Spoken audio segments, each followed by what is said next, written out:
Nkulamusizaako nnyo mu linnya lya Mukama waffe Yesu Kristo, omwana wa Katonda omulamu. Nze mukwano gwo John the Preacher. Mbakulisizaayo mwenna ababadde mu lockdown ya internet ennaku zino ze tuvaamu. Mukama yeebazibwe kubanga tukomyewo olunaku luno olwaleero. Mbakulisaayo bassebo ne bannyawo bannayuganda mwenna ababadde mu kalulu, mukulike eyo nnyo, akalulu aka pulezidenti n'akababaka ba paalamenti, omukyala ne direct member of parliament. Mukulike eyo nnyo abasobodde okugenda okulonda. Mukama yeebazibwe. Bassebo ne bannyabo nze kwebaza Katonda ku lw'emirembe Katonda gye yatuwadde. Abantu babadde batidde nnyo kubanga ebigambo byabadde bingi, naye twebaza nnyo Mukama Katonda waffe okutuwa omukisa okuyita mu kiseera kino nga tuli balamu bulungi. Kaakati ebintu tunaatera okumaliza obululu. Tusigaze obululu bwa mirundi 3 ng'oggyeko buli obulala obw'abalema, obw'abakadde, obw'abavubuka ng'oggyeko abo. Tusigazzaayo obululu bwa mirundi 3 ffenna bannayuganda bwe tukola ki? Ffenna bannayuganda bwe tugenda okwenyigiramu.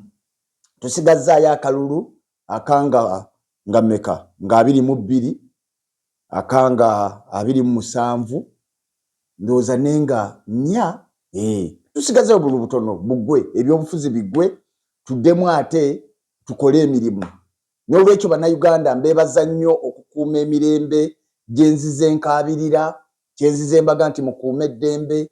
Bassebo ne bannyabo ndi wano okubeebaza mwebale nnyo, mwebale ddala bannayuganda okutegeera nti Uganda y'ensi yaffe, tetuyinaayo walala gye tuyinza kugenda, tuli wano. Mwebale nnyo, mwebale ddala bassebo ne bannyabo. Mbeebaza nnyo, neebaza nnyo Katonda abaawangudde. Mukama yeebale.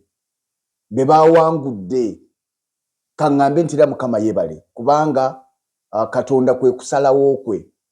Nange nina be nabadde mpagira ne bampangulirayo, naye neebaza Katonda olw'abo baawangudde. Kye kiseera bannayuganda okuddamu nate okutabagana, okumenyawo byonna ebigambo ebibadde ebingi, wabadde okuvuma, wabadde ebintu eby'enjawulo. Kye kiseera tube nga twenenya, buli muntu weenenyeze munno, mwenenyeze famire, muddemu mutabagane. Famire ezibadde zaawukanye olw'ebyobufuzi mutabagane, bassebo eggwanga ligende mu maaso. Naye nziramu